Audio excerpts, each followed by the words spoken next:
कहानी चतुर्थ कौवे और मूर्ख इंसान की। एक दिन एक कौवा और उसका बेटा पेड़ पर बैठे थे।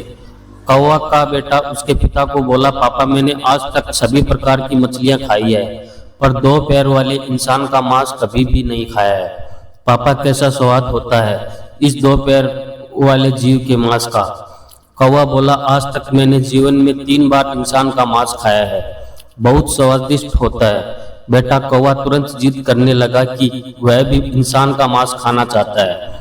पिता कौवे ने कहा, ठीक है, लेकिन तुम्हें कुछ देर इंतजार करना होगा और जैसा मैं कहता हूँ वैसा ही तुम्हें करना होगा। मेरे पालक पिता ने मुझे यह तरकीब सिखाई है जिससे हमें भोजन प्राप्त करने में मदद मिलेगी।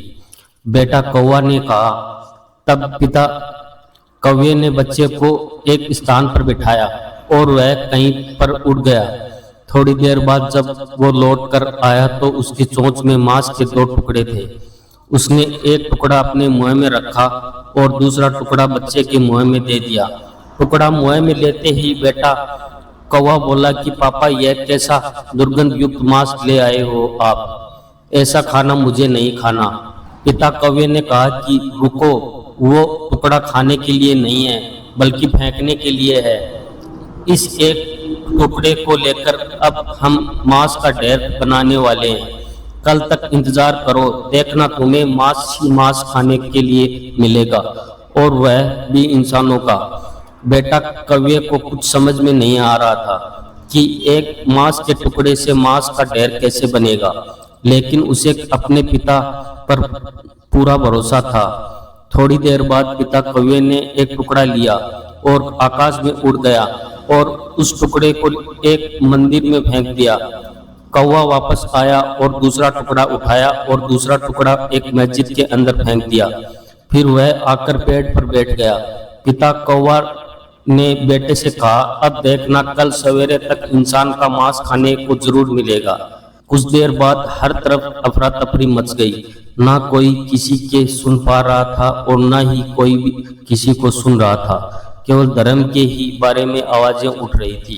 धर्म के नाम पर खून बहाया जा रहा था। माता पुत्र, बहन भाई, पिता चाचा, पड़ोसी, दोस्त बिना किसी संबंध पर विचार किए धर्म को देखकर ही एक दूसरे पर आक्रमण कर रहे हैं। दोनों समूह कर रहे थे कि हमारे धर्म का अपमान हुआ है और बदला लेना चाहिए, और इसमें बेकसूर लोग भी मारे गए थे। बहुत समय इसी में ही बीत चुका था। अब तक गांव शांत होने लगा था, जो कि सड़क पर सिर्फ खून ही खून था। खास बात यह है कि खून का रंग लाल था और उसमें धर्म का कोई रंग नहीं था। वह एक ही धर्म का पालन करते थे, वह तरलता का था। गांव बिना इंसानों के सुनसान हो गया। हर तरफ एक भयानक सन्नाटा छाया हुआ था। इस चक्कर में केवल 2 प्राणी जीवित रहे। वह पेड़ पर बैठे कौवे थे। अब कौवे का बच्चा इंसान का शिकार करना सीख गया था। कौवे के बेटे ने अपने पिता से प्रश्न पूछा, क्या हमेशा ऐसा ही होता है पापा? हम झगड़े पैदा करते हैं और लोगों को पता कैसे नहीं चलता? पिता कौवे ने कहा कि यह मूर्ख लोग कभी अपना धर्म नहीं जानते। इंसानियत पीछे रह जाती है और वह जो नहीं करना चाहिए वह करते हैं, और हम जैसे एल उनका फायदा उठाते हैं। उन्हें इस बात की भनक तक नहीं लगती। उन्होंने मनुष्य के रूप में जीने के बजाय जाति और धर्म पर सब खो दिया है, और मुनाफा कोई और तीसरा पक्ष ले लेता है। कोई आकार भड़काऊ भाषण देता है और ये लोग उसे सुनते हैं और आपस में लड़ते हैं। मांस का एक टुकड़ा सालों की उनकी दोस्ती को तोड़ देता है।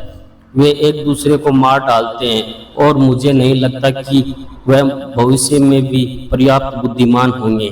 यह कहकर दोनों बाप बेटा मांस खाने के लिए उड़ गए।